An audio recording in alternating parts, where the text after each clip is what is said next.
So they get a booklet that we give them that has all of our different menus in it. So as you can see here, and I'll try to run through this.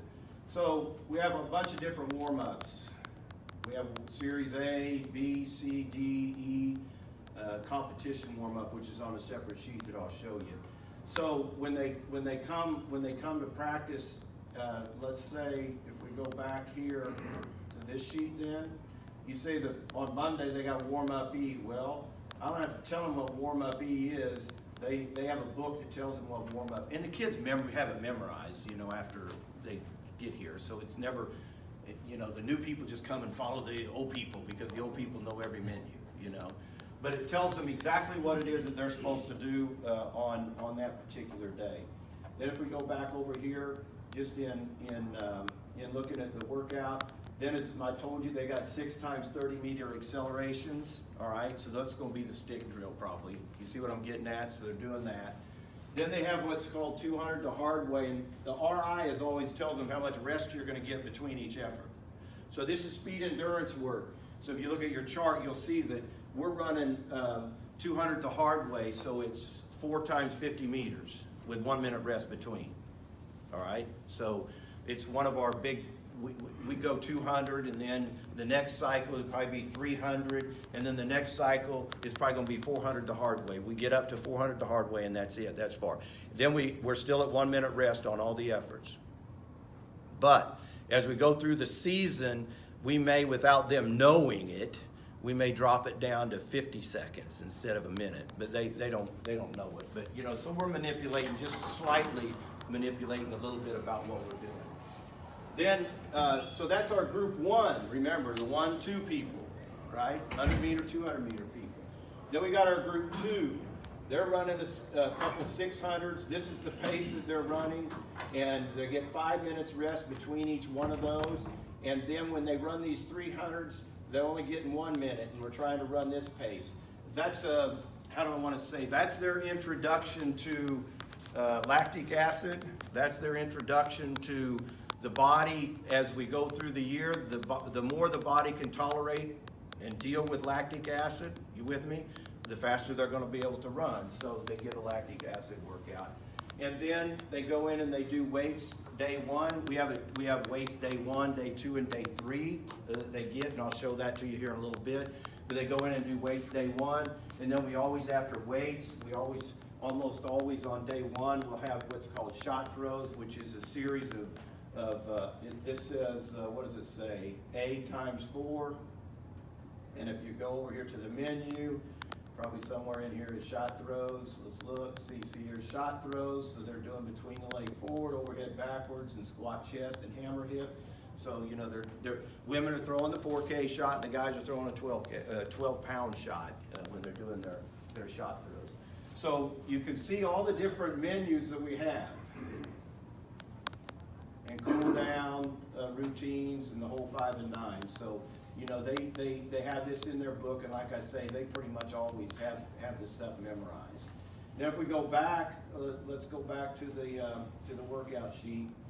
You said multi-jump, B times 20 meters. Well, what is multi-jump, B times 20 meters? Well, you go to, let's see where our multi-jumps are on here. Lower on the right. On the right, down. Yeah, that's a different one. That's a different. Let's go. Mobility wall exercise. Sprint drills, remedial shot throws.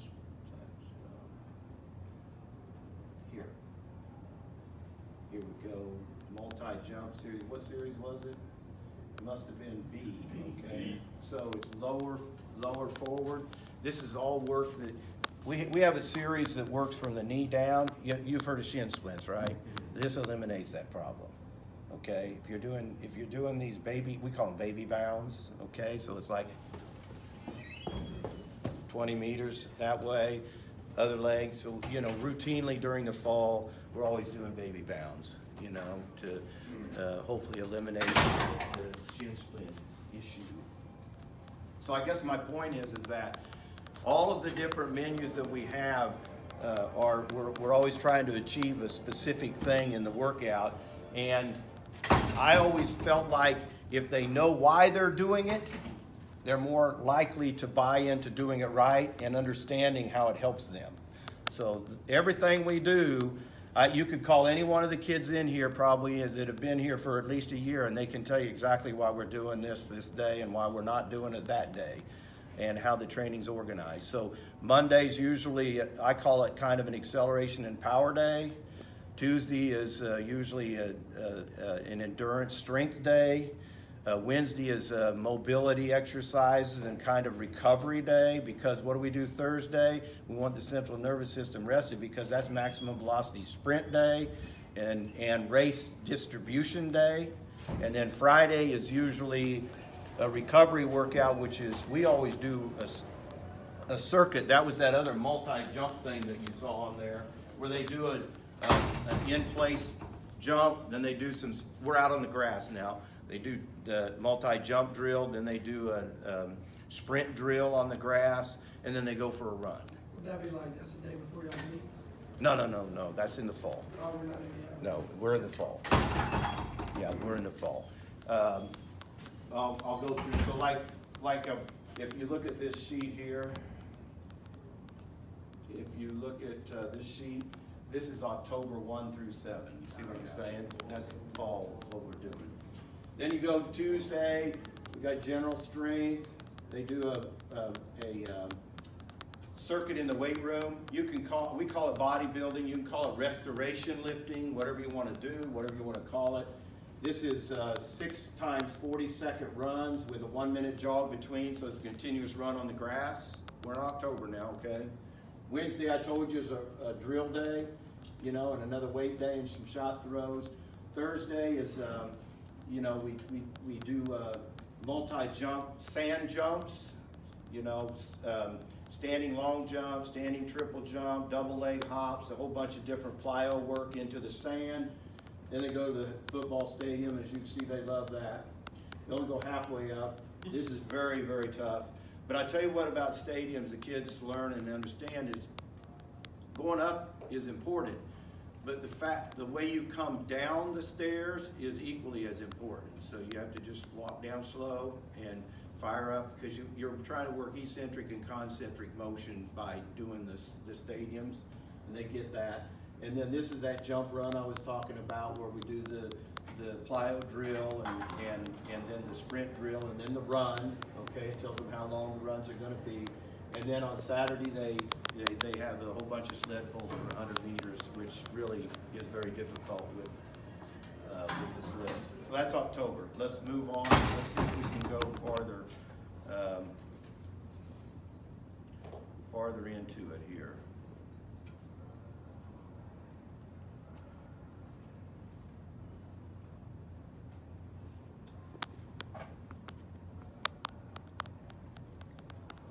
I'm just pulling up last year's training. Let's go now.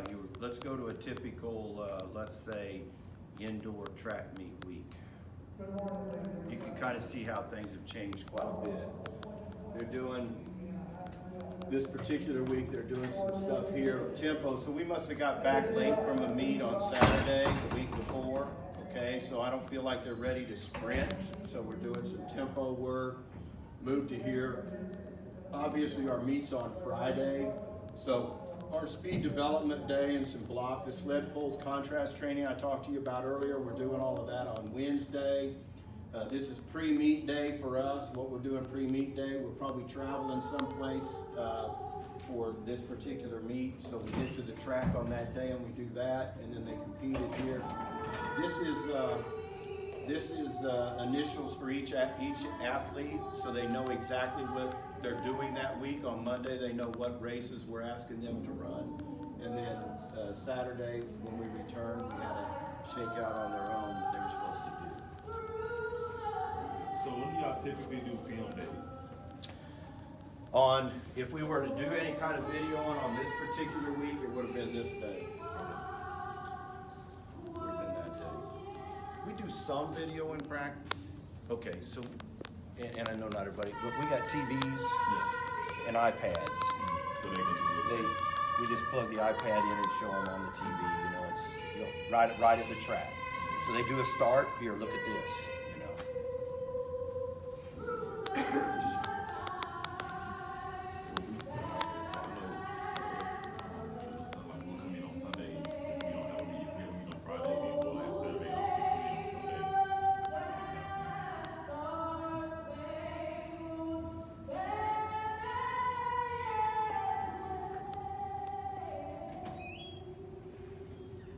that something you're willing to email to us?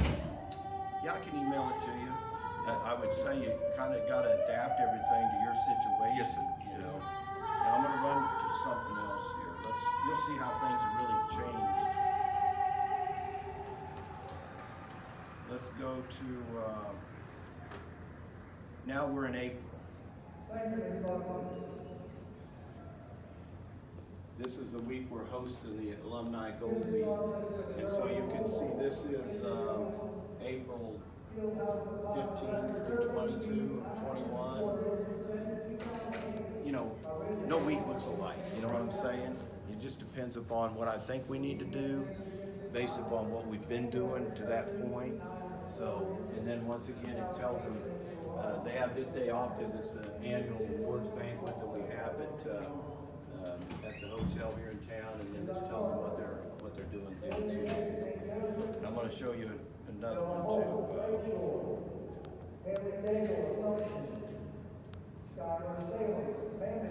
I've been in the process of developing like a little packet like you're talking about to give out to my kids. Yeah, I think some kids find it very valuable, you know. Other kids they could care less. It just depends on the kid.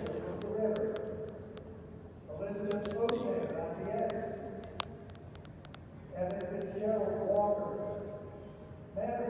This is when we're in championship mode.